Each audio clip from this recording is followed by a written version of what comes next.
It's like literally like they're never stopping. They've got the hairography, they've got it all. And I think that they're delivering. I think yes.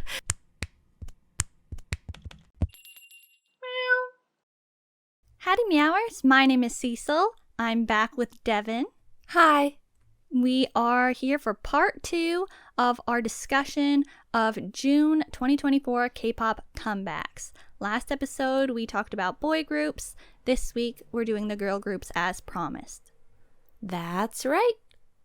If you didn't hear last week's episode, I recommend checking it out because we really liked, or I mean at least I really liked, a lot of the comebacks, well, like all of the K-pop comebacks that happened that we are discussing from June. I thought it was a really good comeback month, and so I'd say, like, I still have been enjoying the ones we're going to be talking about today. I think they're pretty good, and, you know, we had a lot of things to say last week, so go and listen to that, and, you know, stay tuned for what we're about to say about these groups.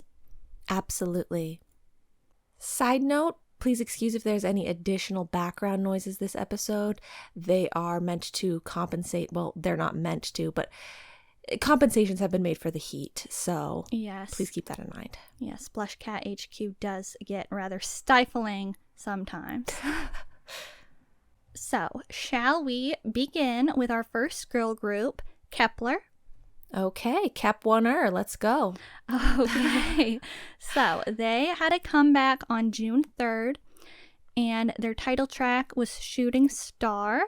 They promoted the B-side Problem, and they released their first full album, Kep1er Going On. That sounds like a lot of work. Yeah, it probably was. Good job, Kep1er. Good job, Kep1er. Why is this so significant, though? Like, it probably was a lot of work. They released the full album and promoted a B-side because, why? They are renewing their contracts / not being a temporary group and disbanding? Yeah, I mean, usually what happens with these, you know, Mnet groups is that they do the 2-year contract and then they disband. But Kep1er, trendsetters, hopefully, maybe, who knows, you know, breaking that precedent. I'd prefer not. Hot take. Oh, wow. Okay, I don't mean for Kep1er specifically. Well, right. But a lot of the times these groups have people that belong to another group. Yes. You know, they've got someone waiting back home. Yeah, if that's the case, then I don't think that they should stay at group, probably. But, you know, who knows? But with this, you know, situation, all of the members decided to renew their contracts. I don't know for how long, but they're gonna keep, you know, being Kep1er, Kep1er Going On. And the unfortunate thing is that 2 of the members, Mashiro and Yesa, are no longer in Kep1er. They decided to just end after the, you know, scheduled 2 years. But, you know, if it was their choice to leave, then totally get it, makes sense. That's what they signed up for anyway. If it was, you know, their company being like, well, we kind of want you to, like, you know, not be in Kep1er anymore, come and, you know, like, just come back to us, like, you're our artist, so you can't keep being in Kep1er. That's unfortunate, but I don't really know what happened there. So yeah, that's the situation. Yeah, so this is not a you know, end of group comeback. Like, right, this is a moving towards the future comeback almost. Yeah, like usually when these like Mnet groups are about to disband, they get like a full album and, like, you know, have their like sentimental song. So Shooting Star, we'll talk about it now. It is like very sentimental in a way, and it's like, but it's also kind of like better and more hopeful because they are still being Kep1er. So I guess, you know, I'll keep going with my opinions on it and say, like, I think it's really good. I thought finally Kep1er is getting what they deserve with this song. I think you've probably heard us talk about Kep1er's other title tracks, and, we weren't, like, in love with them, and I really liked their debut. I was there for What Da Da. I thought it was a bop. But then they were losing me, and I liked their B-sides, but, the title tracks were never it, and I feel like a lot of people would, like, probably agree with that. Even, like, the members seem to feel the same way. But Shooting Star, I just think it's really good. I think that the style suits them. I think that the choreography for it is, like, clean and interesting as well, and their stage presence is enjoyable. And, like I said, it's just, like, I feel like they're finally getting what they deserve. And also Youngin is finally getting the spotlight she deserves. That's nice. Mm-hmm. Yeah, I mean, I guess maybe I should have said it earlier into the, intro or whatever, but I wasn't thinking about that. But I guess I would try and apply the same sort of disclaimer that I did for last episode, that none of these groups or people, soloists, are anyone that I'm, like, super following or anything like that. I'm just here, to hear your thoughts and to give, like, a little bit of, my opinion, but I'm not heavily invested in any of these. Keep that in mind. But I thought I thought Shooting Star was nice. It's very pretty sounding. And I did too think, like, I wasn't really here for What Da Da even. So for me, I was kind of thinking this is maybe, like, better than most of the other title tracks I've heard from them. Like, to me, this one is maybe my favorite. Yeah. So, I mean, that's really, that's really high up there for me. Yeah. The unfortunate thing that I would say about Shooting Star is that I feel like it's just so similar to the sound and style of Virtual Angel, which, oh, really? Yeah, it had literally, like, just happened, and so I felt like it wasn't as fresh as, like, would have been nice. But I still think it's great, and I am glad that they finally went to that style that I thought they should have had the whole time. But, it just was like, I was a little bit like, oh man, did they have to come out so close together? But both are really great songs. I have been listening to those songs, like, a lot. So they're really my style. I get that. It's kind of like when I saw Even's, video concept after TIOT Moonrise, and I was like, really? But and like, I guess my main exposure of Virtual Angel is extremely it's the extremely, like, chaotic representation of it, so I kind of forget the, like, song without that. But I guess I can see where you're coming from. Yeah, like, they've got that, like, fairy, like, outer space vibe. Yeah. So, what did you think about Problem, their B-side? Problem is very second gen, right? Oh, like, really? You don't think so? I mean, like, in a way, but I was just thinking, like, 90s. Oh, wow. Okay. Is second gen in the 90s? No, it's that's in, like, first gen. It's like the later 2000s, right? Yeah, like, it ended in, like, 2012, I think, was the last year of second gen. Oh, okay. Well, yeah, I think it's very second gen to me, and I think it's a little much for me. But, like, it's not that it's bad in any way. Like, sometimes that sort of vibe and concept, I'm like, oh my god, what are these people doing? I don't really get that from it. I just am kind of like, wow. like wow, okay. Okay. I kind of felt like this would, like, be one that you really liked. I think if it was done in a different, like, generational vibe, I would have liked it a little bit more. Okay. Well, I thought that they were all delivering in this. Like, they are. And they are. Like, I thought Yesaw especially was, like, owning the M Countdown performance that I saw, but I actually ended up watching, like, all of their performances of this because I thought that their stage presence was really good, and it seemed like all of the members were, like, you know, owning the stage, having their moment with this song. And it's like something we've also never seen from Kep1er. Like, they haven't really done a B-side like this. Or, of course, their title tracks weren't like this either. So it was something different for them, and I thought that they all did a really good job with the style of it. Yeah, they definitely like were successful in the vibes. Yes. I would also like to shout out their album, because as I said, full album, and I thought it was really good. Like, sometimes, like, I did say that I have liked their B-sides, but, you know, sometimes they had ones that weren't really my thing. But this one, I'm like, I feel like there's no bad ones. I like the style of them, and I'm like, I wish that they were getting that quality of sound the whole time. But I feel like this one is, you know, it's at least what I was waiting for, and at least I got it. But it's just unfortunate that they didn't have it the whole time. Yeah, like, why did they have to neglect them if they're capable of doing this? Why didn't they just let them do this? Yeah.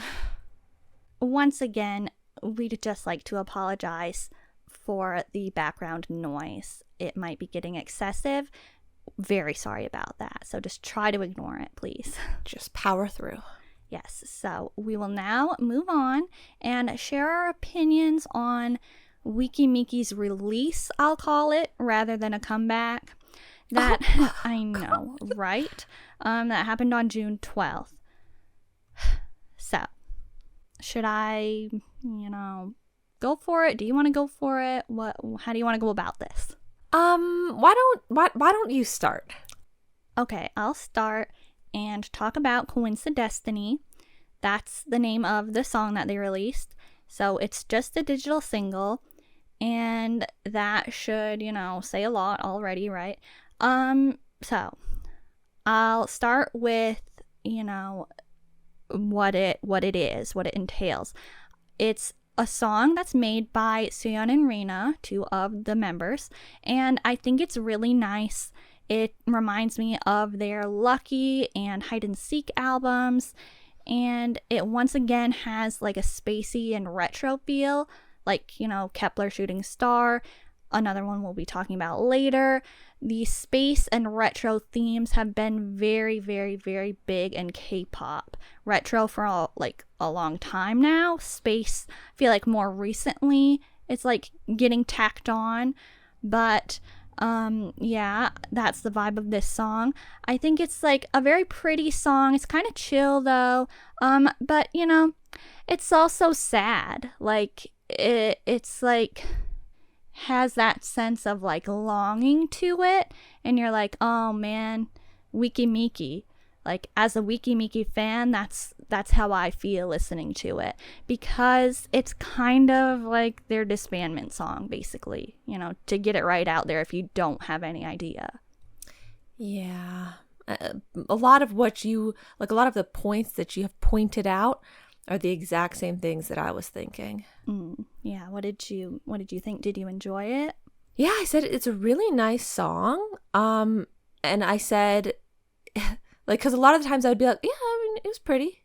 Yeah, it was a nice song. But I actually really like this one because it's not obnoxious in terms of like a soft, pretty song. It's very subtle. Yes. It's like gentle. It's not, it's not like going full like ballad style of vocals or anything like that. So that like appeals to me a little bit more. And I feel like you said something, like, you didn't say subtle exactly, but I feel like you said something like that. I think I said chill or something. Oh, yeah. And so I was like, yeah, that's kind of what I was talking about. And then also, I didn't say that the song specifically was sad, but like in the video, when they're holding their hands together, I was like, that's sad. Like, it's maybe supposed to be like cute or comforting or anything like that, but like in reality, like if you think about what's happening, that's sad. Yeah, I felt the same way. Like, it was nice to see like that the music video was like, friendly and like they were all smiling and happy and stuff, but I'm like, okay. Yeah, like Okay.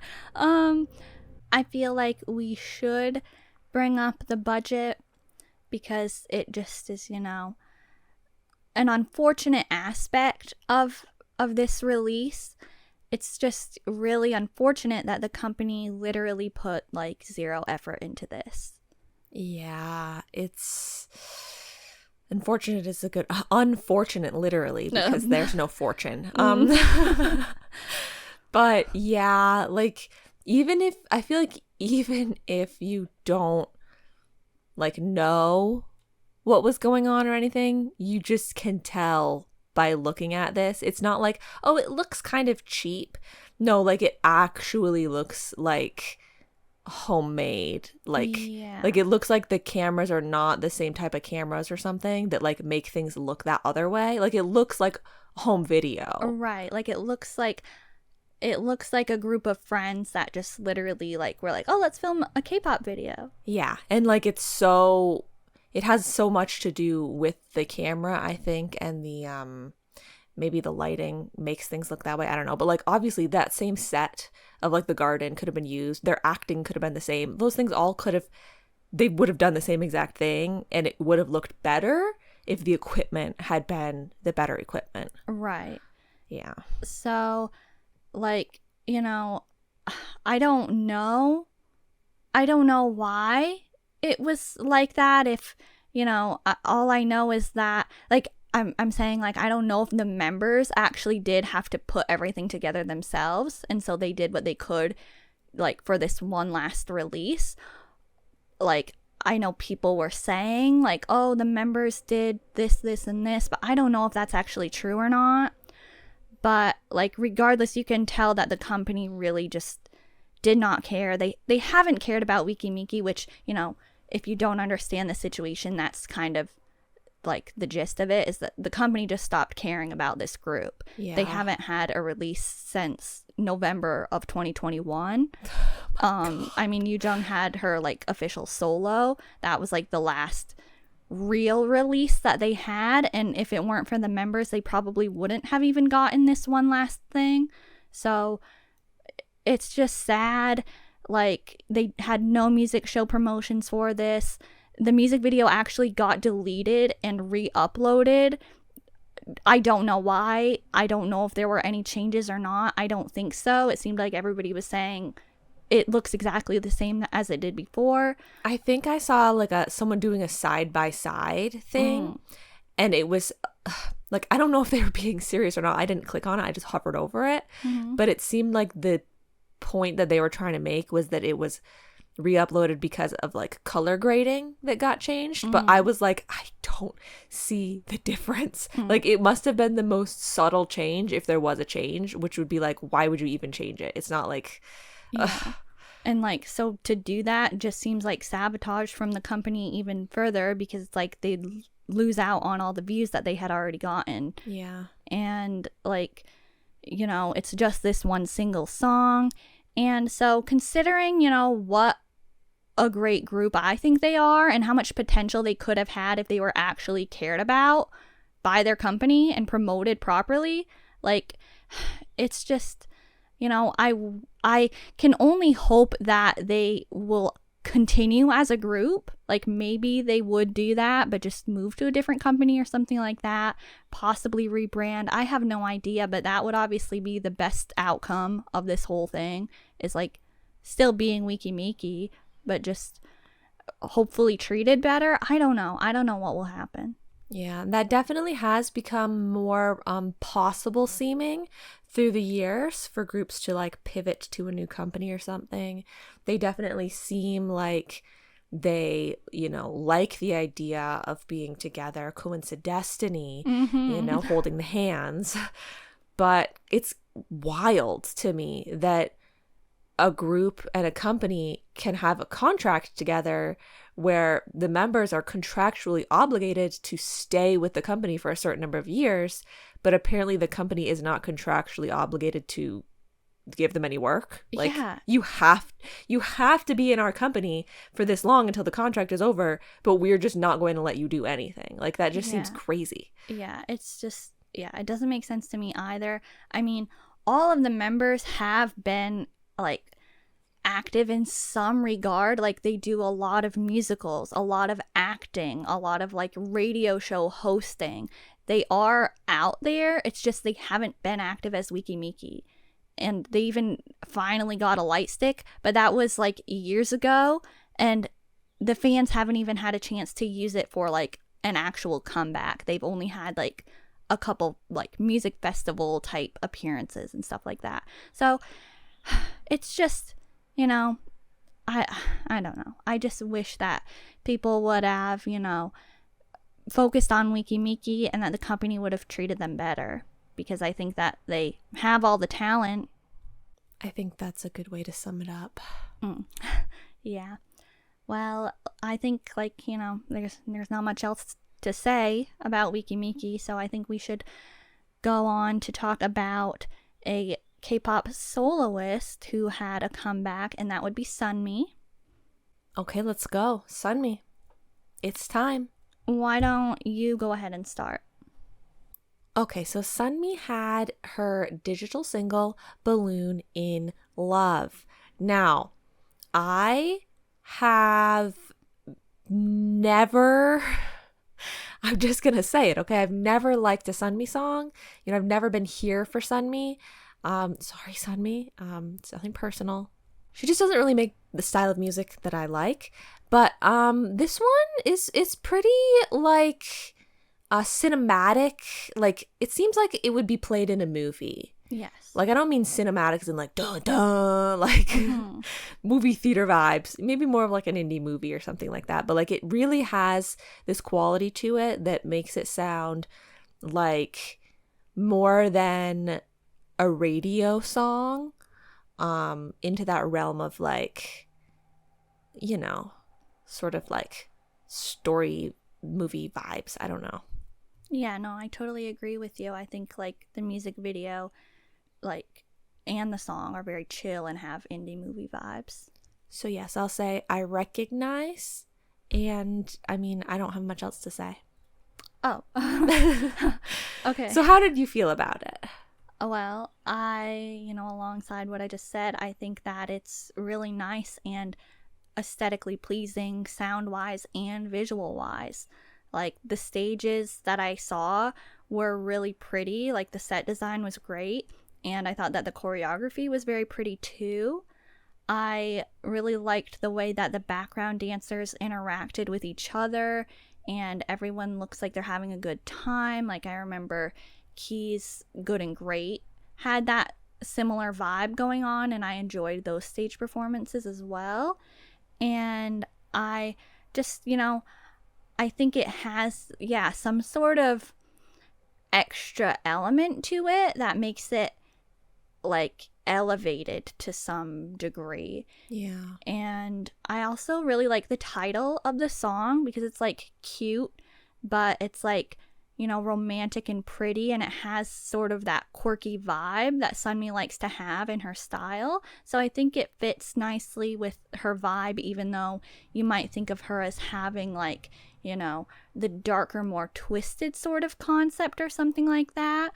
But yeah, I thought it was very pleasing, and it kind of reminds me of that like Kpop and Square sort of vibe. I don't know Kpop and Square, but what you're saying about the title, like that you bring the title up, I really do feel like the song feels floaty, it feels like you're rising up into the sky like a balloon. Like, yes. It really is very like, there's a tangibleness to it, it really fits in that way. Yeah, that's a good point. And like, there's like this one move in the choreography that like flows very well, and it's like, the backup dancers, like, they kind of do this like thing all off to the side, and then Sunmi makes like, the heart or whatever, and I think that's a nice moment of motion that like captures, that balloon energy. Yeah. Yeah. And you talked about the set designs. The stage that I saw really reminded me of how grand her set designs will be, because I remember for that last song when it had the big man looming over the whole thing. Yeah. And in this one there was a ginormous bathtub behind her, and I was like, okay, Sunmi with the bathtub, because I feel like when I think of Sunmi I think of her like crawling out of the bathtub in that one music video. Yeah. But yeah, the ginormous bathtub filled with flowers, and I was like, wow, like she really, like, either her company is rich or she's rich, and they really like want to put that money back into the stages. Like you can see it. It's always very grand, very like elaborate. But I think that's gonna be all we have to say, just the digital single. So let's move on to WOOAH. Okay. WOOAH had their title track Pom Pom Pom, and they've got a mini album called Unframed, and it does include the song Blush, which was already released. I don't think we ever actually ended up talking about it. Is that correct? Yes, I don't believe we covered it. I feel like we mentioned it when we talked about something else that someone released that sounds like Blush. Okay, yeah. But I don't Feel think the Pop, probably. Feel the Pop. Yes, I think we mentioned it then, but I don't think we covered it in a comeback episode. Okay, maybe we can briefly, mention that to start. Do you want to? Sure. Okay, so I'll just, say my thoughts on it are that it's cute and fun, but it's like a trendy sound that I'm kind of used to by now. The music video has a lot going on, and I wasn't really like paying too much attention to it. Like I didn't really care about the music video that much, but I thought that the choreography was fun, and so I did enjoy watching some like stage performances of it, and like, a lot of the parts I liked, but some of the moves were a little too much for me. But overall I thought, Blush was like a very catchy listen, and so I did end up listening to it quite a bit when it was first released. But yeah, that's, I guess, my basic thoughts on it. Yeah, overall as well, I'd say that it grew on me. Like when I first listened to it, I thought, oh, okay, so that's, one of those types of songs. Not really the type of song I usually listen to, but it really does get caught in your mind, the blush, blush, blush, like you, I say that like not in any way like the song actually goes. But yeah, I think it became, Blush, right? Like it's not really that I would say like it became iconic necessarily, but it definitely came into its own thing of being like, okay, yes, like yes, I'm feeling this. I at first I was like overlooking it, but now like I see where they're going with it. Yeah. So I think that before we talk about Pom Pom Pom, I should mention the fact that their mini album includes the song Girls Love Boys, which is a remake of the Diamond song. That's DXMON, a boy group under the same company as WOOAH. The Diamond song is called Girls Love Boys, Love Girls. And when I saw the WOOAH highlight medley, I was like, wait a minute. Like, wait. Like, this is the exact same song, right? Just like slightly different.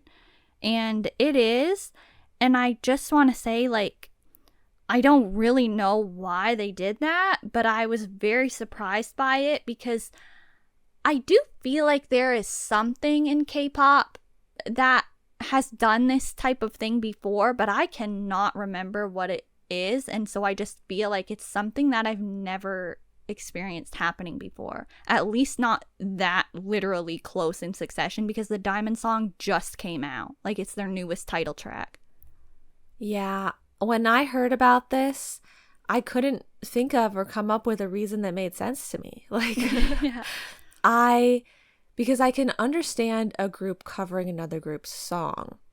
And And I was like, I can kind of understand the whole like having a boy group singing and having a girl group singing because it's like girls and boys.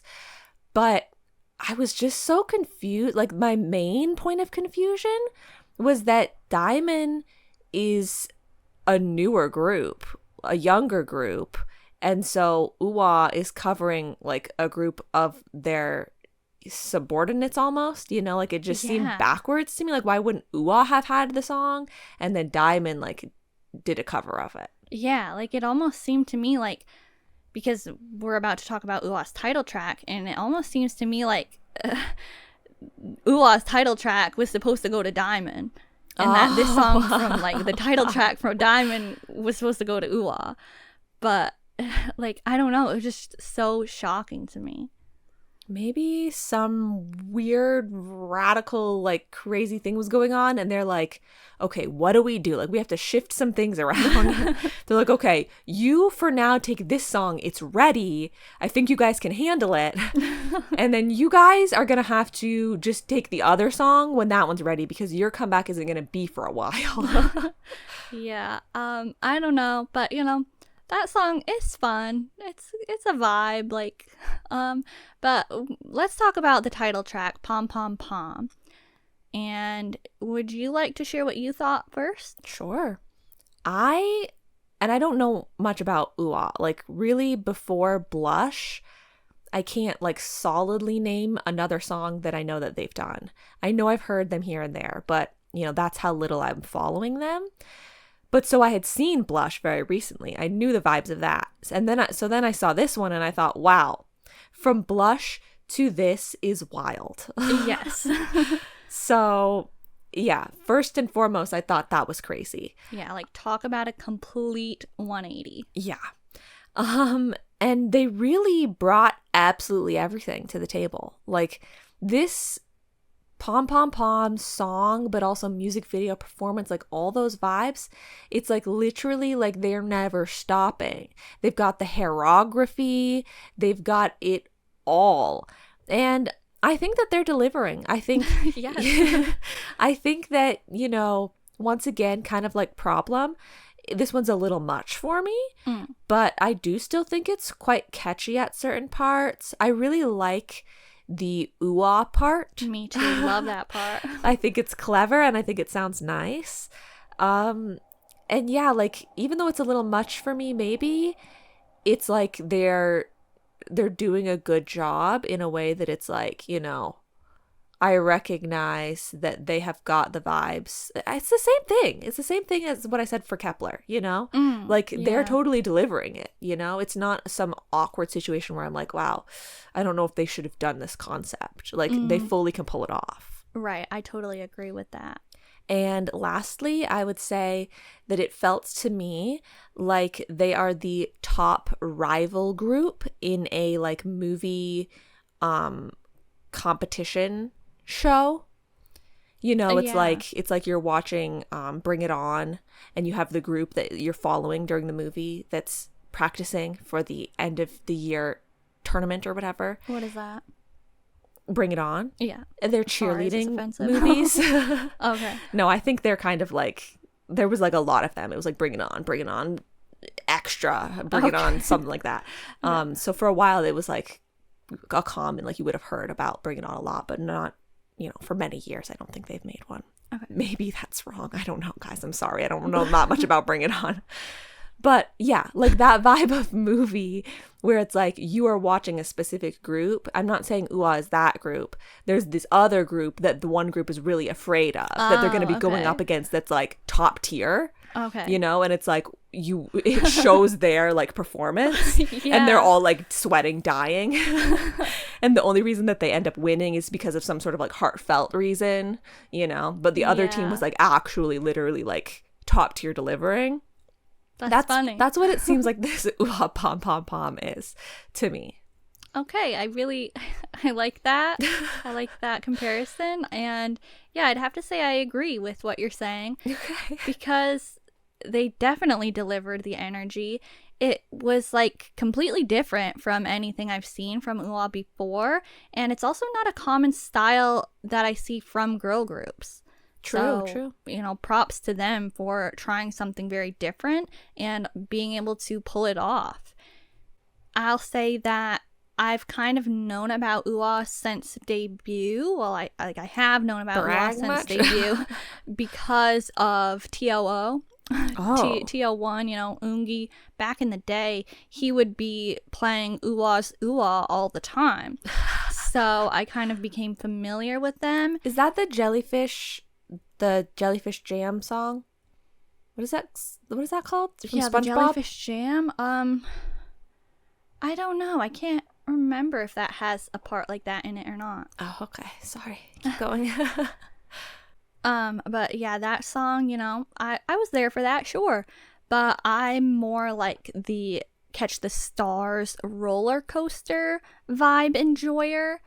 And so, I was like, wondering if they were going to be able to make this concept something that it was enjoyable to me, and they did. I think it's got a little bit of Bratz Rock Angels vibes. Oh, okay, yeah. I really enjoy those vibes. And it sort of reminds me of Cherry Bullet and Everglow. I can see that. Yeah, but I think it's enjoyable. I haven't watched all of their stage performances, but I've tuned into quite a few, and I think that, their energy is so good. Their stage presence is actually there. Like, I've always, focused on Nana. I think that she has just such good stage presence, but this time all of the members were kind of, catching my eye at one point or another in the choreography. And I really do like the choreography generally, though, especially that Nana Lucy part of the second verse when they, jump and then drop to the ground for a second and then get right back up and keep going. I'm like, wow. But like you said, the WOOAH parts are really great. And overall, there's nothing I really dislike about it. There is a little moment at like near the end of the choreography that reminds me of Twice One Spark. It's like, it gets very cheerleady at that part. And I also appreciate their live vocals. I've noticed that, they've been doing that consistently. And with all that choreography, the hair choreography and the jumping and energy that they're bringing is something that I really appreciate. And yeah, I think that it's good. I do like the styling for some of the stages, not all of them though, and it would have been really cool in my opinion to see a rock cheerleader sort of styling, if they went with plaid cheerleading uniforms, but had it be the edgy rock style plaid with chains and stuff like that. Yeah, I found it a little interesting too that it's pom pom pom and it seems like it's cheerleading inspired or sports adjacent at the very least. Yeah. But you don't get much of that in the visual aspect. Right. I saw one stage where it was very denim focused, but they had accents of a sage green. I appreciated that because I was denim focused is obviously really big. People have been doing it for quite a few years now, but usually they'll just do denim, or they'll do denim and white, or they'll do denim and black. But the denim with green, that was a bit different. Okay. I will just for one last thing, I just shout out the lyrics because, it is they say I'm cheering me on. So it is kind of a self-spirit boosting sort of song. So I think they did good. Me too. Let's move right along to Kwon Eunbi, who had the title track Sabotage. What did you think about this? Initially, all I really had to say about it was that it was catchy. Okay. I was like, it's catchy. I mean, sure, it's catchy. I've got a little more I could build off of that at this point. The whistle is extremely familiar to me. Yes. I don't know why. Do you know why? I actually did jot down that it reminds me of Chungha Sparkling. I'm not sure if that's what it reminds you of. Probably, yeah. Okay, finally, my brain can rest. Okay, yes. So the whistle's very familiar. It's very catchy. She's kind of, I had never really focused on Eunbi this much before, I don't think. You know, I had seen Underwater. Shame. And I'd seen Door, but like I feel like actually like looking to try and see, you know, what do I have to say and everything, seeing her a little bit more, I was kind of getting reminded of, and maybe this is obvious, maybe this is not accurate at all, because I don't know this other person very well either, but she was reminding me of Heejin. From like Luna? Yeah. Okay. I mean, it's not something I've ever thought before. Like, I'm not saying visually, but I'm not also not saying visually. I'm saying kind of sound, like her vocal sound, maybe. I don't know. Huh. I mean, I don't think it's like the wildest thing you could have said. I never thought about it before. Okay. Well, yeah, so she reminded me of Heejin a little bit. And the other things I have to say are not really about the song. They're just about the like styling aspects. Okay. Should I say them now or no? You should say them now, but I'll just say actually I have gotten Heejin vibes before, and that is from Door. When Eunbi released Door and I really loved it, I was like, this actually kind of reminds me of Heejin Vivid, which was her like solo debut in Luna. Wow. Yeah. How did I make the connection? I don't know. Okay, so her jeans that she's wearing in the music video, in the night party scenes that are black and they have the sparkle part on the inside, I love those jeans so much. I've seen jeans like that before, and I've loved them then. I love them now. I love those jeans. I want those jeans. I tried really quickly to find those jeans. It was impossible. It doesn't even have to be those exact ones. Just that style. I love it. But anyway, so she's got some cool jeans. And then get her the jeans. Get her the jeans. And then also, I thought it was interesting seeing the thumbnails of the different stage performances, all of the different things she was doing with her hair. Because she's got one where she's literally wearing a wig. She's wearing a blonde wig for one stage. And then she's got another one. She's got full straight bangs. And I'm like, she doesn't have bangs in the rest of these. So like she was using, you know, some bang pieces for that one. And then another one, she's got it like all down and it's like wavy curly. And another one, she's got updos. Like she really switched it up a lot. And I just thought that was kind of cool, kind of interesting. You know, not usually, but sometimes, people will kind of stick to a very limited set of hair designs per comeback. Sure, yes. But she's like, I'll just do what can I do that's different this time? Yeah, that's something good to point out. The next group that we'll be talking about, I do have like a comment about the hair. So yeah, that's good that she's doing that. I like it, switching it up a bit. Yeah. So what did you think of Sabotage? Well, at first, at very first, I was like, ooh, this is probably going to be good. And like, cause you know, I could hear the music a little bit in the teasers and I was like, sounds good. And then I saw the music video and the overall vibes like kind of threw me off a little bit. It's just, you know, if you've heard our podcast, you would probably know that and assume those aren't like the vibes that at least I prefer, but I do like that it's different for K-pop. Like it kind of reminded me of, you know, not to bring this up, but like One Direction and the Live While We're Young music video. But you know, I'm not into that scene, right? So I don't really care about the music video. But I did like the stage performances. For the jeans. Except for the jeans, sure. But yeah, the stage performances I thought were enjoyable. I didn't see very many, but I really liked the colors and stage design of her comeback performance on M Countdown. Thought it was great. Like it was like, you know, a little bit retro looking of like blues and pinks. And like the styling I think was white, but maybe I'm remembering that completely wrong. But there was chair choreography, and I was there for that. Choreography? Choreography. I don't know if that's a real thing. I know hairography is a thing, but I don't know if choreography is a thing. It should be. It fits.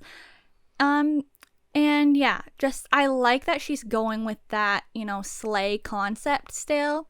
It has the Flash vibes. Yeah, I think she was doing good, but I'm not like, oh, this is the best thing ever type of thing. I get that. Yeah. It's like, good job, but once again, not necessarily on point with our vibes as much. So, like, recognize the quality, but just don't maybe relate as much. Yeah. Okay, so it's now time for Red Velvet's comeback. Red Velvet. I appreciate that you do that like every single time we talk about Red Velvet. But they had the title track Cosmic and a mini album. I will begin. Okay. You probably know what it means when I specifically state that I'll begin. So I love it. Of course, everybody acts surprised. I just think it's really good. As common as the space theme is in K-pop, especially lately, Red Velvet hasn't really done it yet. So, like they've done retro sounds, but I feel like Cosmic is unique. And so I liked that. I want to say that I really feel like this could have even been like literally pitched to key though. Like I just feel like the song like could fit so well on his Bad Love album. Okay, I know it's not my turn to talk yet, but let me just say the first thing that I have written down is Taemin ? Because I thought when Sulgi, I believe, starts the song, right? Yeah. Something about her vocals at the beginning, I was like, this kind of sounds like Taemin. Okay, yeah, it actually does at the beginning there. But I definitely, you know, I can hear Key so much in the chorus, and then there are also parts that sound like villain, like to me. I don't know. I just like I literally wouldn't be surprised if that was like almost Key's song or something. But you know, I say that, but at the same time, I'm still like, this is still so Red Velvet. And I say that it's still so Red Velvet because it has, you know, that like elegant style mixed with the sort of fun, and there's a little bit of like darker energy, and like especially in the music video. And so it's like, you know, the different styles blended together, and that's Red Velvet, right? Exactly. I am also getting some like Dancing Queen vibes. Absolutely. Like the disco that's worked into this is really enjoyable, and it makes the song so catchy. And I have listened to this song so much since it came out. It's literally like one of my like top played songs, like, you know, as of recently. And I don't want to talk about the stage performances or like the choreography until I talk about the music video, because I have more to say about the stages than I do about the music video. But I'll just say that like aesthetically, the video isn't really what I was expecting, because I did hear the song first because there was like a delay for some reason with the release of the video. Like just when I heard the song, it's not the cosmic vibes really that I was getting. And I also think it's like made very differently from other Red Velvet videos. Like the aesthetics and cinematography of it seem different. Maybe that's because it's like a bit desaturated and that's why it feels different. I don't know. But I do think it's well done. And I still get that Red Velvet vibe from the video because of like the quirkiness and weirdness, but there's also like the beautiful and surreal elements to it. So yeah, that's what I would say about the video, I guess. Okay, so yeah, the first thing that I was thinking, Taemin ? We got through that. I mean, so you mentioned Dancing Queen. I think someone was literally saying or acting like this was a literal tribute to ABBA. So I don't know if it is supposed to be, like if there's more references, or something, I don't know. But people were acting, at least one person in like some short or something that I was scrolling past was acting that way. And they were like, wow, beautiful tribute. Like, oh my God. But it is very 70s, like in sound, in visuals, the coloring, the styling, everything is very, very, very 70s. And I just really don't like the 70s. Like I mean, I guess sound-wise, it would be the best part of the 70s aspect. So listenability-wise, I'm actually kind of here for it with the song. But I really don't, especially the music video, like it's creepy to me. Yeah. I know that it's supposed to sort of have a flower child beautiful vibe to it, but I see like white gowns and I think cult. Like, like it just kind of it gives me cult rather than flower child. But I know that it could go either way. And that's kind of half of the, Red Velvet, like they have a creepy element. So like, you could consider it that. But I kind of felt like it was like ethereal queendom. Like for some reason it felt like queendom to me, but like me too. Ethereal. Yeah. So yeah, I mean, and also, yeah, I kind of thought maybe that Red Velvet songs were not really feeling so much like Red Velvet songs to me in like the newer era, based on what I thought I knew about Red Velvet songs, like Red Flavor, Bad Boy, Really Bad Boy, that vibe. But I think that it just shifted a little bit, but like these ones do sound like each other, like this song sounds like their newer sort of shift of music. Like it also gives me Feel My Rhythm vibes with the twirling and that sort of thing, the gentleness. Yeah. So yeah, I mean, I think it's still got Red Velvet vibes, like you were saying. I think the 70s is really bringing it down for me, but still is listenable even with that consideration. Okay. All right.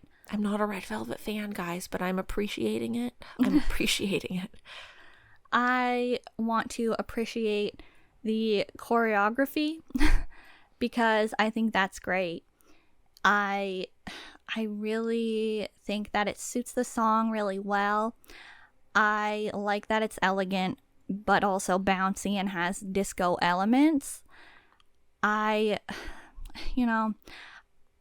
just think that it's like a nice package. They're very good at creating like a separate story each comeback, and it's all put together really well.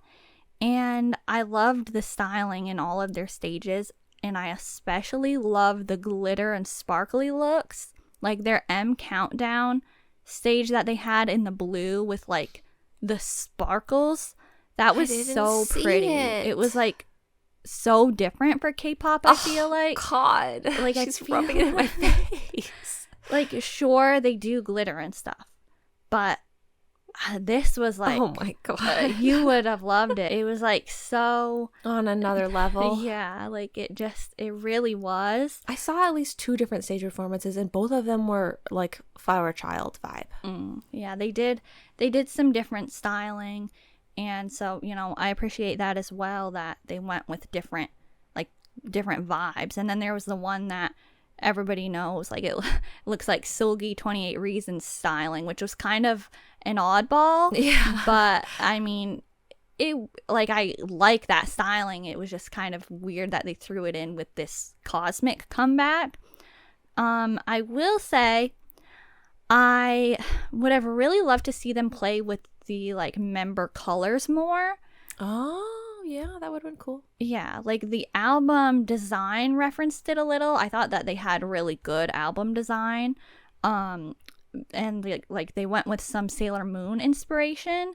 So I just feel like it would have been the perfect opportunity to have like cute coordinating outfits in like a very costume-like style, but in their individual colors. Like, Chokomi did that before with Super Yuppers. They had like their little outfits and they were like each person had a color, even though like each member of that group didn't have a specific color, but the Red Velvet members do. And to have like that anime vibe, it would have been perfect, and they didn't really do that at all. Missed opportunity. Yeah, like even in the music video they each had like the pastel dresses on at one point, and like the members could have at least been wearing their representative colors there, but they weren't. Oh, dang. Yeah. But I have really liked the styling in general. And to talk about the hair, that I wanted to bring up the hair, I really appreciate it. Oh, okay. Like, I really appreciate that each member, well, one, like that they were getting hairstyles. I know when you think of K-pop, you probably think of like, oh, there's a lot of elaborate hairstyles. But I feel like a lot of the times it's like this member always gets their hair styled this one certain way. Like Yes. This one member always wears a ponytail. This one member always has their hair straightened and down with nothing in it. But Absolutely. like with Red Velvet and like specifically these cosmic stages that I've noticed and appreciated is that they've been doing each member's hair differently, and they've been adding like hair accessories and different fun stuff like that, and it's just it makes it more interesting. Definitely. Yeah, I feel like there are definitely certain idols that you see their hair done in the same specific styles or variations of those styles over and over again. And also I feel like a lot of the times you'll have, you've got like 12 girls on the stage or something, but most of their hair is done in the same way, and it's a very simple way. Like, and I know it's going to be hard and time consuming to do that many different hairstyles. Mm-hmm. So to a degree, I understand if they, have to go for something more simple, but it's fun and interesting to every now and then see some like more interesting things going on. Yeah. The last thing that I just want to say about the stages is that I have really been enjoying watching Irene and Joy this time around. Like, I think that they fit that vibe nicely, and like, I mean, everybody's doing a good job, but my eye is kind of drawn to them when I watch the performances, so I just wanted to kind of shout them out. Okay, shout out. And yeah, I guess I'll also just say great album as usual. I think that it flows nicely, and like all of the tracks really fit together, so it was enjoyable for me. We love to hear it. It's time for us to talk about the last girl comeback for this episode, and that would be Chuu's comeback with the title track Strawberry Rush. She also had a mini album, her second mini album. So I'll share what I thought on Strawberry Rush. The first thing I'll say is probably, like, I wouldn't be surprised if you were going to say this as well, but Yena vibes. Exactly. First thing I wrote down. Yeah. Literally the first thing I wrote down. Like, it's kind of undeniable if you know Yena, like, especially, like, I'm talking Smiley Yena. Right. And so I did really love Smiley and, like, the energy and all of, like, the fun kind of, in your face fun that she was bringing. And so Strawberry Rush has that. The music video isn't my aesthetic preference at all, but I do think it was well made, which, kind of in turn made it enjoyable to watch. And I feel like we both said that same sort of thing about her debut music videos. Like, I think they were very well made, but just not our vibe. Yeah. I'll say that the raps in the song surprised me for sure, but I'm not expecting Chuu to be out there rapping, especially that quickly. Speed talking, yeah. But I love the song. I think it's got Like, the music video kind of has, I can't remember because I haven't watched it. Like, I think I maybe only watched it twice. Does it have like actual rain, or does it just kind of have like an overcast sort of sky or something? I don't know. I don't think there's rain. I just watched it, like I've only seen it twice, but I just watched it a second time yesterday. So you'd think I would remember, but I don't know. Yeah, I don't think that there's actual rain. Well, I just like, I feel like it has sort of not like a rainy day entirely vibe, but like there's something that kind of makes me, when I listen to it, feel like it's raining. That's interesting. I don't know, but I enjoyed the song. The stage performances haven't really been my thing, actually, but you know, I thought the album that she released was really good too, and I enjoyed all of the tracks on it. One of the songs reminded me of Luna Butterfly, so that's nice. I don't know if it was intentional or not, but yeah, I enjoyed the sound of this comeback. Yeah, so the first thing, of course, that I was saying was Yena, and let's not, you know, make this a thing about like, oh, don't compare her to Yena. Oh, right. Or like, oh, other people can do that besides Yena. Like, it's got nothing to do with those aspects. We just like literally are like, it reminds us of Yena. Like, that's just the long and short of it. And you know, Yena's stuff like that, super fun, super chaotic, and this is too. Like, like this isn't my, I keep saying this isn't my general song vibe that I go for, but it's a very fun time, you know? Like you were saying kind of with the music video, it's like it was still enjoyable to watch. Like, it's like you're not exactly going to, you know, not exactly gonna like be upset about it. It's like, it's good, like it's fun. Yeah. And I really liked what I'm assuming, baby picture, like your childhood picture of her at the very end of the music video. I don't remember. It's like the last, like, you know, the music video is like ending and they like show like a, I don't know, like a board or something with like the picture pinned up on it. And it like looks like that's where all the aesthetic inspiration came from, was that childhood picture. Oh, I totally don't remember that. So I just thought that was like a really cute, cool thing that they did. Like it almost seems like she was like, I want my video to give vibes of this picture, and like hands them the picture. So that's cool. Yeah, like I just thought that was an interesting aspect. I feel like Chuu's stuff has been very like artistic and intentional with these different like creatures and drawings and like graphics that she includes. Yeah. She actually did release a music video for Honeybee. Did you have any comments on that video? I mean, not really. I could say what I just said, like, you know, the intentional whateverness, because she did put like, you know, words on the screen and that sort of thing. But it was just very like sort of peaceful. Like there was an element of like happy peace to it. Yeah, I agree. So yeah, I think that everybody this month did a good job. We were seeing like different things than usual from a lot of these artists, which was refreshing, nice to see. And so if you enjoyed hearing our thoughts on these releases, you can like the video if you're listening on YouTube. You can also leave us a comment and tell us about your favorite girl group releases from June. Let us know your thoughts. Let us know if you agreed with any of the things that we said. And remember to check out last week's episode, part 1, for our thoughts on the boy group June releases.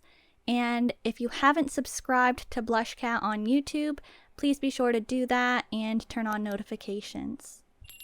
The BlushCat podcast is available wherever you listen to podcasts. If you're listening on Spotify but you haven't followed our profile, please also be sure to do that, and you can rate our podcast with, 5 stars would be nice if you feel that's appropriate. And I think that we should also maybe like announce that our next episode will be our mid-year favorites, you might be wondering, well, last year they did the mid-year favorites at mid-year, but it's kind of past mid-year now, but we wanted to be able to talk about the June comebacks first. So the mid-year review is coming. We'll be sharing our favorites with you next episode, so just stay tuned for that. Yes, I bet you've already got in your mind some of the groups and songs that you know are going to be coming up. Yeah. So thank you for listening. Stay meowing. This has been Cecil And me. Bye. Meow meow meow meow meow meow meow meow meow meow meow meow meow meow meow meow meow meow.